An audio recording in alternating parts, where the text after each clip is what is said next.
What will happen first? Will Donald Trump finish off Putin with sanctions, or will the Ukrainian armed forces destroy Putin's oil refineries? These scenarios, we will talk about it right now. It's our YouTube channel War and Politics 24. My name is Irina Uzlova, and today with us is Yuri Rashkin, host of YouTube channel Rashkin Report and Rashkin Report in English, and local elected official in Wisconsin. Yuri, glad to see you very much. Thank you for joining. Thank you for the invitation, and greetings and salutations to all our listeners and viewers. Let's start. A lot of news, a lot of scenarios, and a lot of thoughts, I think, between us. Donald Trump admits meeting with Zelensky next week. I will probably meet with President Zelensky next week, Trump said. Also, Trump suggested he might meet with Putin very soon. He reiterated that he has always had a good relationship with the Kremlin dictator. Let's listen about it and then we'll discuss. It could be. We've always had a good relationship. President Putin and I have always had a good relationship. That's why it's so sad that it happened. This would have never happened if I were president. It's so sad to see it happen. So many dead people. By the way, so many cities are demolished. They're like, you talk about Gaza?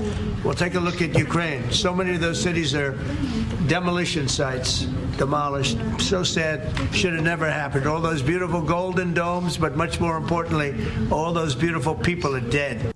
We are listening for the same statements for nearly second weeks, a few weeks, I think. But how important is it who Trump meets with first? And will he have a concrete plan of conditions and proposals by then? Or will Trump formulate a plan after the meetings with Zelensky and Putin? I think it was a key quote that you played by showing that how important to President Trump is to have good relations with Vladimir Putin. And frankly, I would really hope to see the day soon when President Trump says that he is willing to do something, even though it might hurt his relationship with Vladimir Putin. I would love to see that happen, because I think that would be a very important signal for our foreign policy, which is currently moving in the direction of Vladimir Putin is our friend. We want to have good relationship with Vladimir Putin. Perhaps President Trump is surprised because it is actually Ukraine that is more interested in making a deal than Russia. Perhaps President Trump thought that once he comes to power, he's elected, due to the power of his, the respect and reverence for him, Putin and Zelensky will get together, and then President Trump can use stick and carrot to get quickly to the outcome that he desires. Well, and it turned out that Ukraine, which on prior, was the one speaking about how it's willing to fight forever and ever for to reach its restore its boundaries, all of a sudden apparently is willing to come to the table and sit and talk, and it is Russia which is not interested in coming to terms and peace. And therefore, I think President Trump is put into a difficult situation because he wants to accomplish peace and he wants to have good relationship with Vladimir Putin. I think it's going to be, as a way to accomplish that would be to meet with Vladimir Putin. And I think that President Zelensky here kind of is a stepping stone, really, to Kremlin, which I think is really the more desired place where President Trump would like to be, or at least to meet with the Vladimir Putin. So I think that, and of course, on top of that, you have to admit that when Donald Trump talks about destroyed real estate, there's something special that it rings in him, because he is at his heart a real estate developer. And when cities are destroyed and when buildings are destroyed, it's a terrible thing, even though he still remembers to say, and thank goodness for that it's not just about the building, it's about the beautiful people who are now dead, which is true. and many more who will be dead if Russia controls more of Ukraine or Russia controls Ukraine. There will be more people dead. So I think if we're concerned about people dying, we should help Ukraine, but that's maybe is a different story. So I think that the meeting is perhaps step in the right direction, but I'm afraid that there will be a lot of dancing and footwork without much result. And what we need is we need United States to show that on one way or another, we're willing to continue to militarily support Ukraine now. And if that's going to happen, then everything else is cherry on this cake. But so far, we seem to have cherry but no cake. But Keith Kellogg has said that Donald Trump is ready to double sanctions against Russia. Do you believe in such a scenario, and under what conditions should it happen? What will Trump's peace tactics be? Maybe not very peaceful for Putin, or not? Look, I think that sanctions are great, but they're not the solution, as we know from years and years of different presidents, Democratic presidents, applying sanctions to Russia. We historically see Putin just laughing back, Russians just laughing back, and then in their social media they advertise workaround to get things done around sanctions, like advertised on YouTube channels of how you can get a passport to this country or that country. Yeah, but there's always a solution. Yeah, it may be corruption, but whatever. That's the world we live in. So Russia continues to survive, even though sanctions are a hassle, and it's a hustle too. But I think that talking about sanctions or tariffs with Russia is a beautiful thought, but we really don't do anything with Russia anymore. Even Russian vodka isn't Russian, so that's not going to produce the outcome. And really, the only thing that is going to, there's even a possibility of, which hasn't been mentioned by General Kellogg, and that, he kind of accepts that idea, but it doesn't seem to be the one that he actively promotes, is the idea of freezing Russian assets and then using frozen Russian assets to pay for Ukraine's weapons. That doesn't seem to be a part of the package quite so far, but that would be good to add. And in the end, the cake there always has to be weapons to Ukraine. If General Kellogg, retired, is willing to fundamentally base this on the assumption that we have to make sure that Ukraine is there to negotiate, that Ukraine is able to be at the negotiation table because it has enough weapons now, we're going to have a difficult time otherwise. Ultimately, I have to say that it doesn't bode well for the importance of this project to Donald Trump to have had General Kellogg, with all due respect, being the person put in charge of this war in the middle of Europe.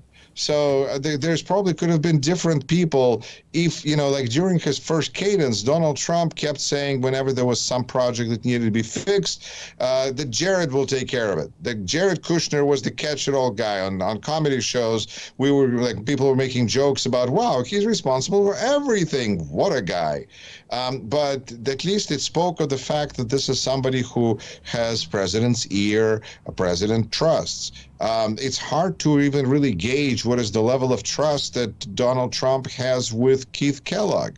I don't know if there's any. I trust that there's loyalty from Keith Kellogg to Donald Trump, but that's all we know. And if Keith Kellogg comes in with a suggestion, does it mean that Donald Trump is going to follow this? It's really hard to say because, in the end, it comes down to, is Putin going to do something? And who is Keith Kellogg to influence Putin? So it's kind of a figure that it's not really influential with Trump, not really influential with Putin, and it just really seems like stalling for time. And that is what worries, I think it would worries everybody who is concerned about future of Ukraine and Ukraine winning and being in a winning position at this negotiation table, and for the United States, for crying out loud, to project strength. But Keith Kellogg is hawk, and we know it, and Putin knows it. Maybe he has influence on Putin. hard to imagine that Keith Kellogg, who almost seems like he was taken off a shelf and dusted off and then sent into combat, diplomatically speaking, is going to be the person that Vladimir Putin is going to say, oh, that's it. This is the man who I am now terrified of, because he will tell Donald Trump, and we know how good, like Donald Trump doesn't say, I value my good relations with Keith Kellogg. No, he says, I have good relations with Vladimir Putin. So Keith Kellogg really seems like an intermediary. So I think that perhaps the best thing that Keith Kellogg can achieve to do is to set up, promote, and arrange meeting between Vladimir Putin and not Keith and Donald Trump.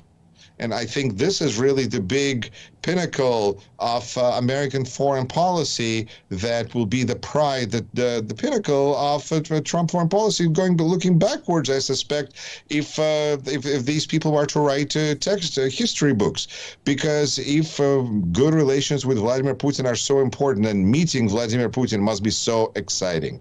It must be like a mausoleum, like in Russia, in Moscow, there's a famous mausoleum where Lenin lays there, and then everybody, there's a line of tourists, and it seems like if there was a mausoleum of Putin, Trump would be first one in line. He just really wants to see him. My regular guest, political strategist Igor Eidman from Germany, always says that the best sanctions will be tomahawks. Is this scenario unbelievable for you? It is unbelievable, but I think that Igor Eidman is great and is one of those wonderful people that just promotes free thinking and great, thinking outside of Kremlin paradigms.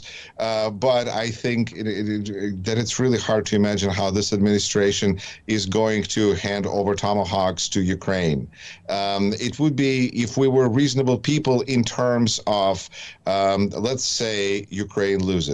Let's say everything goes badly.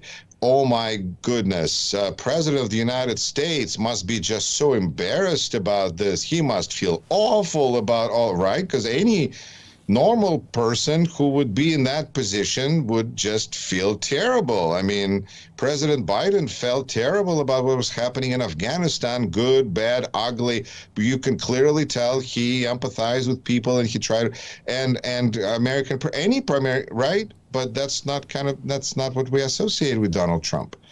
Donald Trump is a president who seems to be A, not very good at negotiations, and then B, declares himself a winner no matter what happens. So if you're Vladimir Putin, then you just kind of press forward and try to get whatever you want. And Donald Trump is going to say he's a big winner anyway, no matter what. But if you give Ukraine tomahawks, then they can hurt Vladimir Putin. And that can hurt relationship with Vladimir Putin. For Donald Trump, that's not good. So I think that just using that as a paradigm explains our foreign policy and possibly our internal politics as well, to a large extent. But I have to say that Igor is a good friend of mine, and I really enjoy reading his texts all the time. So subscribe to Igor Eidman if you're reading this, English, Russian, German, whatever. And subscribe to Yuri Rashkin YouTube channel, Rashkin Report, and Rashkin Report in English. And our YouTube channel, War and Politics 24, please too. We will be very happy, I promise. Yuri, you have already mentioned that Russian dictator Putin doesn't want confident peace and a strong peace and doesn't want real negotiations. But maybe you are wrong and maybe I'm wrong, because according to CNN, Putin's spokesman Dmitry Peskov claims that they are ready for negotiations with Ukraine, but on their own territorial terms. Peskov also states, as usual, that Ukrainian President Vladimir Zelensky is illegitimate, so with whom and on what terms is the Russian Federation ready to talk? Russian or they are not ready to talk at all with us. Maybe they only dreams about conversation with Donald Trump, but without Ukraine. Well, yes, I don't think this is a threesome. I think it's just a duet of Putin and Trump that they're speaking of. See, the situation is interesting, and I think it's hard for English speakers sometimes to understand. Because people ask me all the time, how do people in Ukraine feel about Zelensky? Do they love him? Do they hate him? But how do they feel about him? And I explained that it is my understanding that in Ukraine there's a long-standing tradition of not liking their leaders. Like whoever is in charge, Ukrainians don't seem to respect that person very much. And so they feel the same way towards Zelensky as well. But at the same time, he stayed. He didn't run. He led resistance, and the country is fighting back for 3 years under his leadership. So I think that there's that. There's another piece to this, which is that Ukraine can't have elections while it is at war. It doesn't work. The country can't have, for multiple reasons, it wouldn't work. So in order for elections to take place, and by the way, those elections, what is the purpose of them? Likely to put somebody who is more friendly to Putin in charge of Ukraine. That would be why Russia is so concerned, because it's trying to have somebody else that it can talk to, not Zelensky, because that didn't work out so well. So maybe they want to talk to somebody else, right? But for that, there has to be a ceasefire. There has to be ending of war enough so that there can be elections. And I think that is the balance that on one hand Putin might strike, but at the same time, if things are going very well for him because Ukraine is not getting weapons, then he might just continue pushing forward because he's got kind of bunch of good options. He might sit at a negotiation table. He might go at the front. He might look at the Washington department and see what's happening and evaluate his options and proceed forward. And Ukraine has to at the same time resist all of it and deal with Russian propaganda and disinformation that is going on several fronts, including such as, oh, we would like to have negotiations, but with a different president. Really, who is the legitimate president? They call Zelensky illegitimate. Clearly, Putin is the one who's having concerns about his legitimacy, because who was not elected? Who was, it's not Zelensky. This is Putin's problem that he's just projecting on somebody else. And because really it makes no sense to make deals with Putin because he always breaks them. So what a perfect pair. You have person who always breaks deals and you have person who can't make deals. Amazing. I mean, this is not Zelensky. This is a comment towards, our situation in Washington, D.C. Really, you are quite right, because for all 25 years of his dictator's regime, no once and anybody had voted to Putin, because all the elections is only like fake and nothing else. So we understand that Putin is not legitimate, but they use such statements like a mirror, talking about themselves, really. We understand it, but maybe there's an interesting side note to this, because you're right, Russian elections are not reliable and basically fake, but at the same time Russian people do appear to support Putin. And I think that has to be acknowledged as well, because when we say that this is all Putin's war, well, it's not him out there literally killing Ukrainians. This is, this is the war that belongs to Russian people and is part of, Russian. It's going to be on Russian conscience forever, not just Putin. This is a bigger problem. Maybe, do you believe, Yuri, that there are some people near Russian dictator Putin, maybe some businessmen, maybe some politicians that are very tired because of Putin's war, and they want to maybe change him or kill him, or talk with Ukrainian authority about real peace and negotiations? I'm sure there's lots of people around Putin who really can't stand, would love it if he would disappear. And boy, are they just terrified that somebody will find out, because it's deadly, because this is KGB we're talking about. So it's easier for me to discuss security situation in the United States than it is for me to make guesses about what likely to happen to Putin. But it seems like he's in pretty good shape right now. That doesn't guarantee anything ever because Russia is a very unpredictable place that way, and who knows what will happen tomorrow. But I would imagine that his opposition within the country should feel kind of even more defeated because he's stuck to his proverbial and literal guns. I mean, Putin. And look, he said he was going to wait, and he indicated that he was going to wait until elections in the United States. The elections occurred. The outcome is clearly favoring him because now the United States switched from being an ally of Ukraine to being a referee between two warring parties. So who would support, overthrowing Putin? Of course, if the war stops, then Russian economy may collapse. And that would be bad for Putin.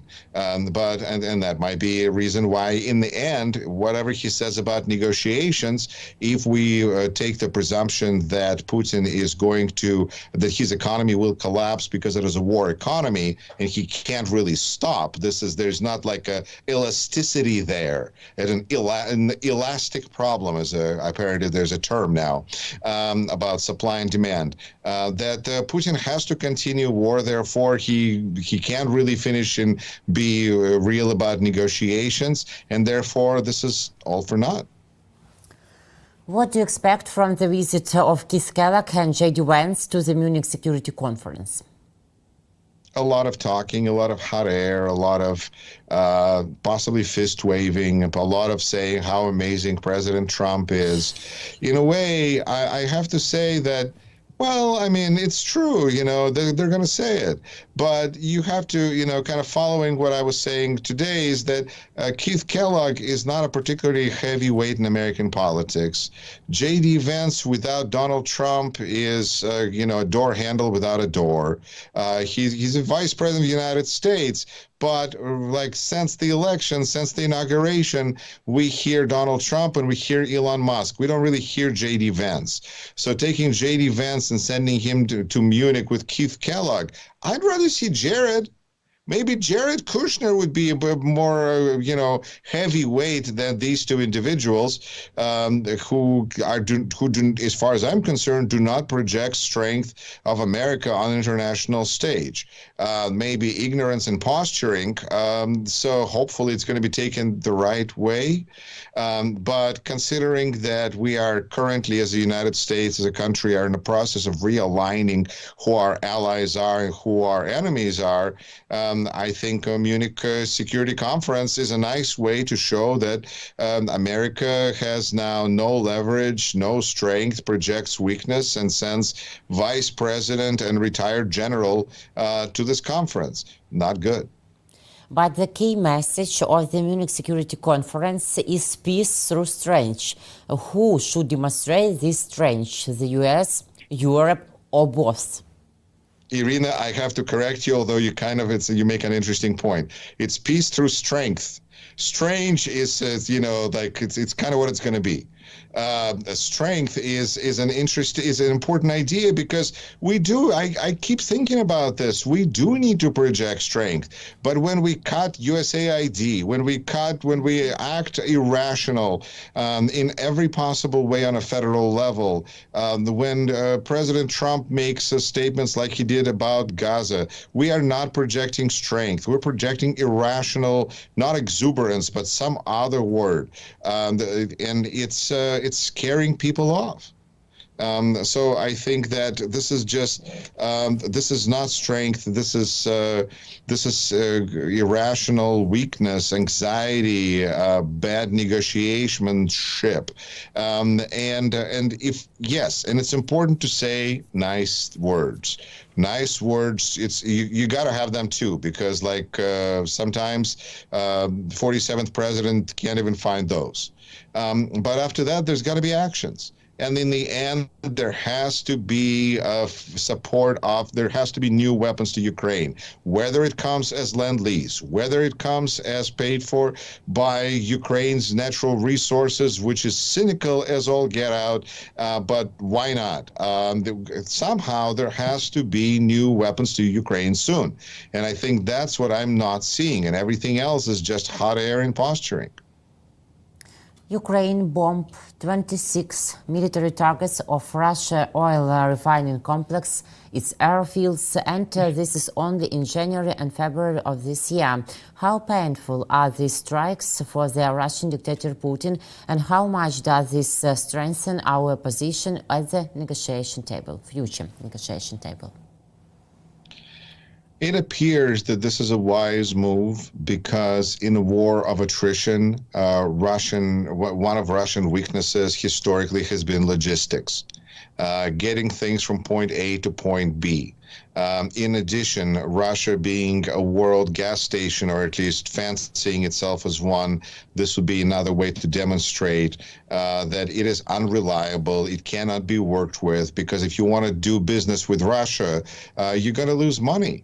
And why would you want to do that? So I think Russia and Ukraine are now, this is not quite guerrilla warfare, but it almost has that kind of a situation where it is asymmetrical, where Ukraine fights back not on battlefield necessarily army versus army, but in a way that maybe is just as effective and potentially can help Ukraine achieve its result, its desired outcome, which is to have Russia admit that it cannot and will not be able to conquer Ukraine, and that it has to stop fighting.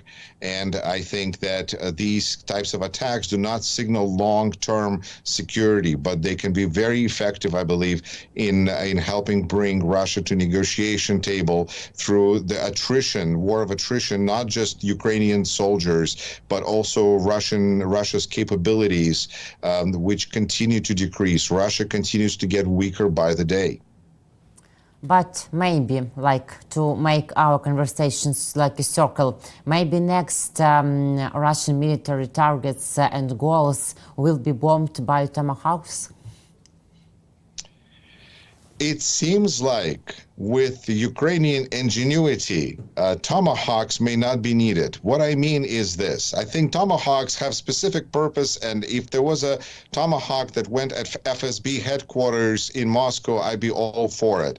But we cannot discount the amazing ability of Ukrainians to defend and to sink ships and to defend themselves and use drones and build basically a drone army, it seems like, and be able to sink a Black Sea fleet without having a fleet of its own. I think that really just revolutionized sea battle and sea warfare. So I think that was without a Tomahawk. That was a drone boat. So I think that Tomahawks have their place and have their purpose. But in the end, maybe the problem is even bigger than a Tomahawk can fix, although there's certainly things that it can do. Yuri, thank you very much. Thank you for this great conversation, for your original thoughts, and for your time. See you next week. Thank you. My pleasure, and same to you. Thank you so much. Take care. Host of YouTube channel Rushkin Report and local elected official in Wisconsin was with us. My name is Irina Uzlova. We're glad to see you all guys every week. So please subscribe to our YouTube channels, Rushkin Report and Rushkin Report in English and War and Politics 24. Thank you so much.